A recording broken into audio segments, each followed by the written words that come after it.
Morning students, let's start our next exercise 2.3 which is based on the formula which is given on the page number 35 page पे आपको एक formula दिया हुआ है dividend is equal to divisor multiply question plus remainder. ये आपको formula दिया हुआ है और ये फॉर्मूला जो है देखिए किस तरीके से वर्क करता है। देखिए ये क्वेश्चन ये जो फॉर्मूला है वो हमारा डिवाइड जो है उस पर काम करता है। ठीक है, suppose we have given 22 divided by 3 और 3 को अगर हम डिवाइड करते हैं 3 से डिवाइड करते हैं 22 को, हमारे पास क्या आता है 7, 21 एंड 1 इज रिमाइंडर। तो यहाँ पे 7 क्या आ जाएगा क्वोशिएंट और ये क्या है डिवाइजर और ये हो जाएगा आपका डिविडेंड। ओके स्टूडेंट, तो डिविडेंड ये होगा जिसको आपको डिवाइड करना है और डिवाइजर वो होगा जिससे आपको डिवाइड करना है। क्वोशिएंट वो जो डिवाइड करने के बाद आपका मल्टीपल आता है that will call as a quotient और जो रिमाइंडर आएगा वो आपका आर, मैंने यहाँ पे रिमाइंडर लिखा है। ठीक है, तो देखिए हमारा जो फॉर्मूला था वो क्या था, फॉर्मूला था हमारा dividend is equal to divisor multiply quotient plus में रिमाइंडर। देखिए ये फॉर्मूला जो है वो किस तरीके से वर्क करता है। यहाँ पे क्या हमें डिविडेंड को इक्वल लिखा हुआ है डिवाइजर मल्टीप्लाई क्वोशिएंट के। तो डिविडेंड क्या है, डिविडेंड हमने यहाँ पे देखिए डिविडेंड हमारा क्या था, डिविडेंड था हमारा 22। इसका मतलब क्या है कि यहाँ पे डिवाइजर है यहाँ पे 3 और यहाँ पे पहले डिविडेंड की वैल्यू लिखिए 22, डिवाइजर 3 मल्टीप्लाई क्वोशिएंट कितना था 7 और रिमाइंडर कितना था आपका 1। अब हम देखते हैं 3 7 21 प्लस में 1 और आंसर क्या आ गया है 22। देखिए ये डिविडेंड के इक्वल आ गया अपने आप। जो डिविडेंड था उसका बिल्कुल का बिल्कुल सेम सॉल्यूशन करके और वो आंसर क्या आ गया हमारा सेम आंसर आ जाता है। तो ये जो है इस तरह से वर्क करता है और हमें अब क्या निकालना होगा, या तो हमें इन चारों चीजों में से 1 2 3 4 the 4 things we have given in the formula we will have given in 3 things and 1 we have to find the 1।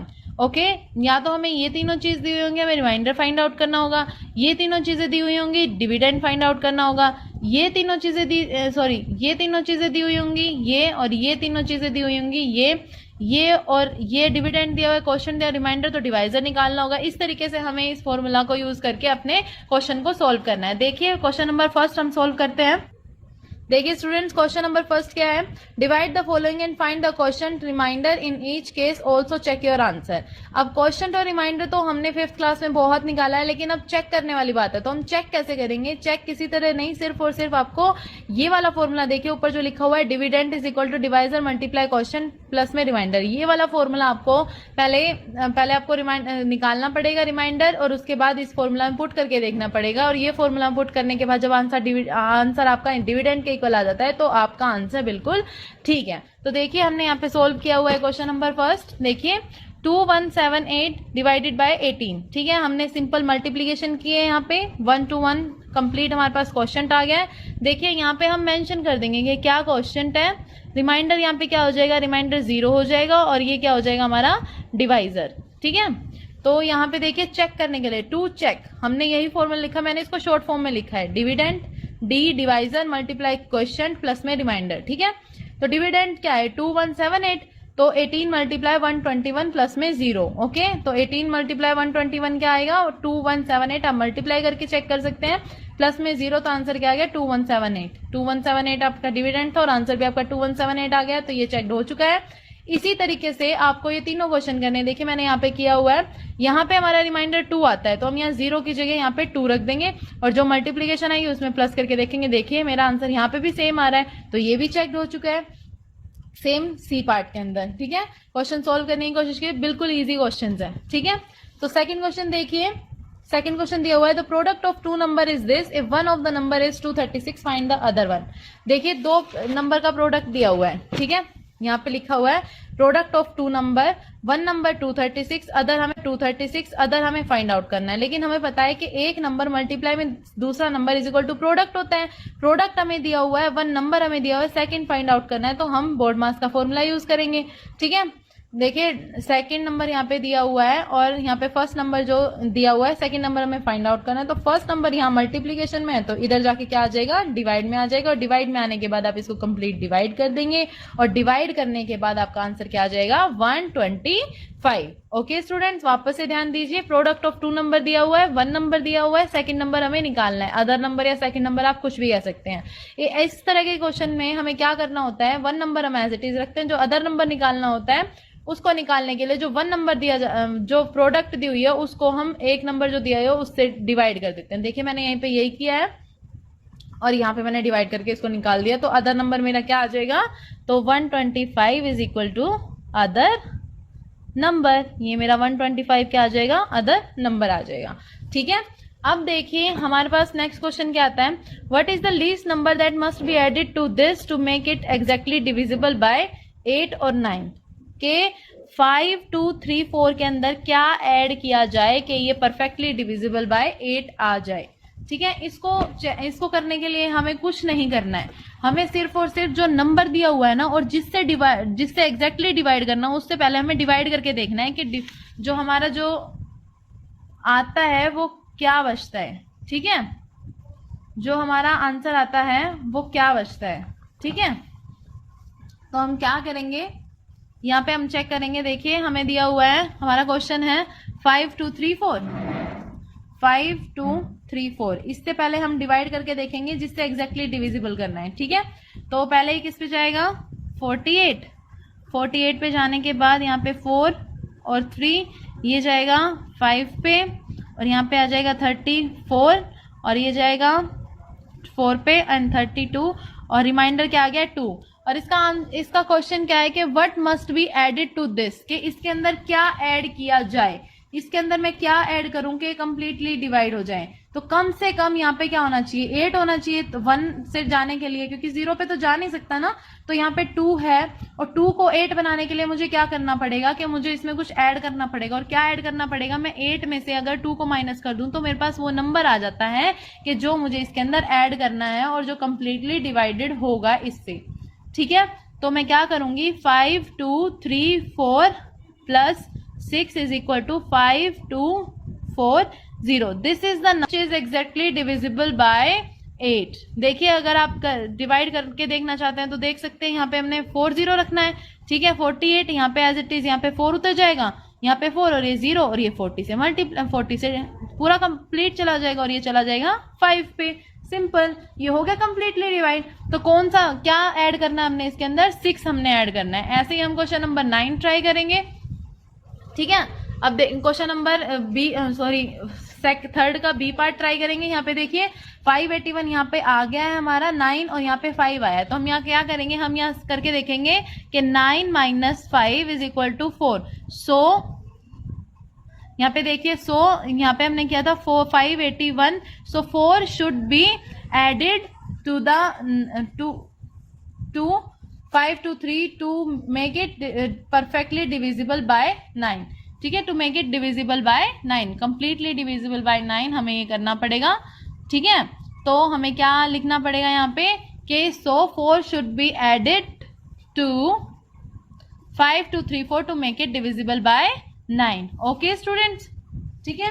अब नेक्स्ट क्वेश्चन है सब्ट्रैक्टेड, कि इसमें से क्या सब्ट्रैक्ट किया जाए। फोर्थ क्वेश्चन में, थर्ड क्वेश्चन में था आपका कि क्या ऐड किया जाए, और फोर्थ क्वेश्चन में है हमारे पास कि हमें क्या सब्ट्रैक्ट करना है। देखिए थर्ड क्वेश्चन में एडिड था, यहाँ पे देखिए, और यहाँ पे सब्ट्रैक्टेड है। एडिड में तो हमें फिर भी सब्ट्रैक्ट करके शो करना था, लेकिन सब्ट्रैक्शन में क्या है, सिर्फ जो आपका रिमाइंडर आता है ना, रिमाइंडर को आपको इसमें से माइनस करना है। ठीक है, जो आपका दिया हुआ है ना, जो आपको डिविडेंड दिया हुआ है उसमें से जो रिमाइंडर आता है उसको माइनस कर दीजिए, जो नंबर आएगा वो आपका परफेक्टली डिविजिबल आएगा। ठीक है, उसने पूछा क्या है कि what is the least number should be subtracted, तो 3 is the number which should be subtracted. जो रिमाइंडर आएगा ना, उसी को रिमाइंडर को ही हमें माइनस करना है डिविडेंड के अंदर से। ठीक है, 2, 3, 4, 9 minus 3 is equal to 2, 3, 4, 6 is the number जो परफेक्टली डिविजिबल होगा 6 से। और सेम टू सेम ऐसे यहाँ पे हमें 4 को सब्ट्रैक्ट करना, 4 is the least number which should be subtracted from this to make it divisible by 7। Okay students, तो फोर्थ क्वेश्चन आपका इस तरीके से था। थर्ड और फोर्थ बिल्कुल एक दूसरे के जैसे ही हैं। अब आप क्वेश्चन नंबर 5 देखिए। 5 में क्या करना है, what is the largest 3 digit number divisible by 17, कि कौन सा ऐसा लार्जेस्ट 3 डिजिट नंबर होगा जो डिविजिबल बाय होगा 17 से, जो 17 से डिविजिबल होगा। हमें वो क्या कितने नंबर का 3 डिजिट नंबर निकालना है, 3 डिजिट नंबर, और कौन सा निकालना है, लार्जेस्ट 3 डिजिट नंबर। तो सबसे पहले आप लार्जेस्ट 3 डिजिट नंबर लिख लीजिए, उसके अलावा आपको कुछ नहीं करना है। देखिए हमने यहाँ पे लिख लिया है लार्जेस्ट 3 डिजिट नंबर इज 999, और उसको आप डिवाइड कीजिए, ठीक है। डिवाइड करने के बाद आपका जो रिमाइंडर आता है, उस रिमाइंडर को हम इसमें से माइनस करेंगे, और आपके पास जो नंबर आ जाएगा वो होगा आपका लार्जेस्ट जो होगा नंबर होगा 969 is the largest 3 digit number which is divisible by 17। ठीक है, क्या करना है आपको, सबसे पहले आपको लार्जेस्ट 3 डिजिट नंबर लिखना है। नंबर लिखने के बाद आपको उस नंबर को 17 से डिवाइड करना है, और जो आपका रिमाइंडर आएगा उस रिमाइंडर को आपको डिविडेंड में से माइनस करना है, और माइनस करने के बाद जो आंसर आएगा वो आपका आंसर होगा जो लार्जेस्ट 3 डिजिट नंबर होगा which is exactly divisible bye 17। ठीक है, और नेक्स्ट क्वेश्चन आपको क्या देखना है, what is the list 4 digit number exactly divisible bye 41, जो लीस्ट 4 डिजिट नंबर होगा, लीस्ट 4 डिजिट नंबर। देखिए यहाँ पे ग्रेटेस्ट और लीस्ट का बहुत बड़ा फर्क होता है। लीस्ट की जब बात करी जाए तो ग्रेटेस्ट की जब बात करी जाती है तो ग्रेटेस्ट में या लार्जेस्ट की जब बात करी जाती है उसमें से हमें रिमाइंडर को माइनस करना होता है, लेकिन जब लीस्ट की बात करी जाती है तो लीस्ट में हमें क्या करना होता है, लिस्ट में हमारे पास जो रिमाइंडर होता है, जैसे हमने एडेड वाले क्वेश्चन किए थे, उस रिमाइंडर को हमें डिवाइजर में से माइनस करके जो आंसर आता है उसको हमें डिविडेंड में प्लस करना पड़ता है। क्योंकि देखिए अगर मैं क्या करती हूँ, देखिए मेरे पास मैंने यहाँ पे सब्ट्रैक्ट किया है जो लिस्ट 4 डिजिट नंबर लिखना है, मैंने लिस्ट 4 डिजिट नंबर ये आ गया, और सब्ट्रैक्ट किससे करना है, 41 से सब्ट्रैक्ट करना है, सॉरी डिवाइड करना है। अब मैं यहाँ पे डिवाइड करके देखती हूँ, देखिए 2 80 to 100 पे जाएगा, यहाँ जाता 180 आ जाएगा, और इसके बाद ये चला जाएगा भाई आपका 4 पे, देखिए ये आपका चला जाएगा 4 पे, एंड आंसर आएगा आपका 164, और ये आ जाएगा 16। अगर मैं इसको क्या करती हूँ, अगर हम जैसे हमने पिछला क्वेश्चन किया सब्ट्रैक्ट करके, कि जो रिमाइंडर है उसको इसमें से सब्ट्रैक्ट कर दो तो परफेक्टली डिविजिबल आ जाएगा। देखिए -16 यहाँ पे आ जाएगा 984 आ जाएगा। चलिए भाई ये परफेक्टली डिविजिबल हो गया, लेकिन this is not a 4 digit number, ये 4 डिजिट नंबर नहीं है, और हमें क्या निकालना है, 4 डिजिट नंबर। अब 4 डिजिट नंबर निकालने के लिए हमें क्या करना पड़ेगा, हमें जो रिमाइंडर आया है उसको आपके डिवाइजर में से माइनस करना, और जो 25 जो आपका आंसर आएगा उसको हम इसमें ऐड कर देंगे, तो ये आंसर आएगा 1025, और 1025 जो होगा this will be your 4 digit number. ठीक है, ये 4 डिजिट नंबर होगा, जो 4 डिजिट नंबर होगा विच इज, इससे नीचे वाला जो नंबर होगा वो 3 डिजिट नंबर होगा। ठीक है, वो 3 डिजिट नंबर होगा, लेकिन हमें 4 डिजिट लीस्ट निकालना है, इससे नीचे वाला कोई भी 4 डिजिट का नंबर 41 से एग्जैक्टली डिविजिबल नहीं होगा। तो this was your question number 6. Okay, now see the question number 7. When the largest 3 digit number is divided by 16, remainder is 7 and find the question. देखिए जो फॉर्मूला मैंने आपको स्टार्टिंग में बताया उसी से रिलेटेड ये क्वेश्चन है। When the largest 3 digit number is divided by 16, जब largest 3 digit number 16 से डिवाइड किया जाता है तो रिमाइंडर 7 आता है, तो क्वेश्चन क्या होगा, देखिए तो हमें क्या करना है, हमें तो पहले सारा जो फॉर्मूला दिया होता है डिविडेंड, डिवाइजर, क्वोशिएंट और रिमाइंडर सबको पहले फाइंड आउट करना है। तो पहले हम लिखेंगे लार्जेस्ट 3 डिजिट नंबर 999, तो अकॉर्डिंग टू फॉर्मूला डिविडेंड क्या हुआ 999 हो गया, डिवाइजर क्या हुआ 16, क्योंकि यहाँ पे लिखा हुआ है देखिए largest 3 digit number is divided by 16, जिससे डिवाइड किया जाए वो क्या होता है आपका डिवाइजर होता है। ठीक है, तो किससे डिवाइड किया जाना है 16 से, तो डिवाइजर क्या हो गया 16, रिमाइंडर वो क्या कह रहा है 7, और क्वोशिएंट हमें फाइंड आउट करना है। तो यूजिंग द फॉर्मूला को यूज करते हुए आप डिविडेंड की वैल्यू पुट कीजिए, डिविडेंड है 999 रख दिया यहाँ पे, डिवाइजर 16, क्वोशिएंट निकालना है तो उसकी जगह क्यू ही रखेंगे, और 7 आपका रिमाइंडर। ओके, तो अब आप बोर्ड मास लगाइए, पहले आप माइनस जो प्लस है प्लस वाले को इधर लेके आइए, और जब राइट हैंड साइड से लेफ्ट हैंड साइड में आएगा तो उसके साइन चेंज हो जाएंगे। देखिए यहाँ प्लस था और यहाँ पे हमने माइनस कर दिया, और माइनस करने के बाद यहाँ पे क्या वैल्यू आई है 992 is equal to 16 multiply Q, as it is आ जाएगा ये, इसके साथ हमने कोई छेड़छाड़ नहीं किया। अब फिर से बोर्ड मास लगाएंगे, यहाँ पे ये मल्टीप्लीकेशन में है तो इधर जाके ये क्या हो जाएगा, डिवाइड में हो जाएगा, ठीक है। और डिवाइड में आने के बाद ये क्या आ जाएगा, यहाँ पे 16 से आप इसको डिवाइड करेंगे तो क्वेश्चन आपका क्या निकल जाएगा, 62 आपका क्वेश्चन निकल जाएगा, ठीक है। आ गया सबको समझ में क्वेश्चन। सेम टू सेम आपको क्वेश्चन 8 है, find the number when divided by 88 gives the question this and remainder. इसमें हमें निकालना है डिविडेंड। सेम फॉर्मूला आप पुट करेंगे, यहाँ पे डिविडेंड फाइंड आउट करना है तो मैंने यहाँ डिवाइडेंड के ऊपर क्वेश्चन मार्क लगाया है और डिवाइजर दिया हुआ है, क्वेश्चन दिया हुआ है, रिमाइंडर दिया हुआ है, सबकी वैल्यू पुट करके इसको इससे मल्टीप्लाई किया प्लस में 7 के और आपका आंसर डिविडेंड निकल चुका है, ठीक है। आप क्वेश्चन नंबर 9 देखिए, the cost of 1 notebook is 26। अब 1 नोटबुक 26 की है तो how many books can we purchase in 312 के 312 के अंदर कितनी बुक्स खरीदी जा सकती हैं। तो मैं क्या करूंगी, मैं इसको यूनिटरी मेथड से सॉल्व करने की कोशिश करूंगी। 26 में कितनी बुक्स आती है भाई, 1, तो 1 रुपीज में कितनी बुक आएगी, 1/26, और 312 में कितनी आएंगी, 1/26 मल्टीप्लाई 3/12, तो आंसर क्या आ जाएगा, 312/26, और आंसर क्या आएगा आपका 12 बुक्स। आप इसको इस तरीके से कर सकते हैं। नेक्स्ट आपके जो है फिलअप्स हैं और ट्रू फॉल्स हैं। देखिए जरा, देखिए फिलअप्स दिए हुए हैं कि डैश डिवाइडेड बाय 2987। 2987 किससे डिवाइड किया जाए कि आंसर 0 आ जाए। तो जब भी किसी भी नंबर को किसी भी नंबर से जब किसी को डिवाइड किया जाए और आंसर 0 आ रहा हो तो उसको डिवाइड किया जाना है 0 को उससे डिवाइड किया जाना है। तो आपका आंसर क्या आएगा, 0। आपका आंसर यहाँ पे आएगा 0। अब नेक्स्ट आपको क्या करना है कि अगर आप 697 को डिवाइड करेंगे 697 से तो आपका आंसर क्या आ जाएगा, 1। जैसे 2 2 जा 1, जैसे मैं यहाँ पे डिवाइड करूंगी 2 को 2 से डिवाइड करूंगी, देखिए 2 को 2 से डिवाइड करूंगी तो आंसर 1, और 697 को 697 से डिवाइड करूंगी तो आंसर क्या आएगा, 1, ठीक है। एक चीज और ध्यान रखिए, जब भी आप किसी भी नंबर को, मान लीजिए मैं लिखती हूँ 512 डिवाइडेड बाय 0, तो जब नीचे डिनोमिनेटर जब आपका 0 होता है, जब डिनोमिनेटर 0 होता है उसका आंसर आता है नॉट डिफाइंड, ठीक है। इसकी कोई वैल्यू नहीं होती है जब आपका डिनोमिनेटर 0 हो। बट अगर न्यूमिनेटर 0 है तो आपका आंसर क्या होगा भाई, 0। अगर डिनोमिनेटर 0 है तो आंसर नॉट डिफाइंड होगा, उसकी कोई वैल्यू नहीं होती। लेकिन अगर आपका न्यूमरेटर अगर आपका 0 है तो आपका आंसर क्या आ जाएगा, 0। ओके, सेम टू सेम देखिए, फर्स्ट क्वेश्चन ये आपका वही न्यूमरेटर वाला था, जो पहले होता है डिवाइड से पहले वो न्यूमरेटर होता है, डिवाइड के बाद डिनोमिनेटर। यहाँ पे देखिए, यहाँ पे न्यूमरेटर 0, यहाँ पे आंसर अगर 0 तो इसका मतलब न्यूमरेटर 0 होगा। यहाँ पे देखिए, यहाँ पे इसने 0 लिखा हुआ है तो इसका आंसर क्या होगा, नॉट डिफाइंड। तो 69 डिवाइडेड बाय 697 1।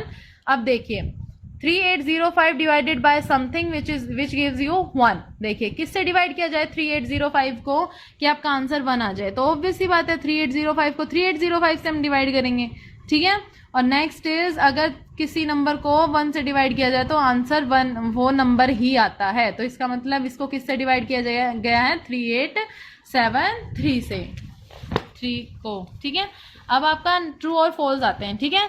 मैंने आपको प्रॉपर्टीज कराई थी, उसके हिसाब से होंगे आपके true false. 0 is an additive identity in whole number. Yes, additive identity है। एडिटिव आइडेंटिटी यानी कि जिस किसी भी आइडेंटिटी होता है कि उसको वो सेम टू सेम नंबर आ जाए, ठीक है। एडिटिव यानी कि ऐड करने पर, अगर मैं 0 को किसी के अंदर ऐड करूं तो आंसर क्या आएगा, वो नंबर आएगा, ठीक है। तो बी पार्ट ये क्या हो जाएगा, ये आपका हो जाएगा ट्रू।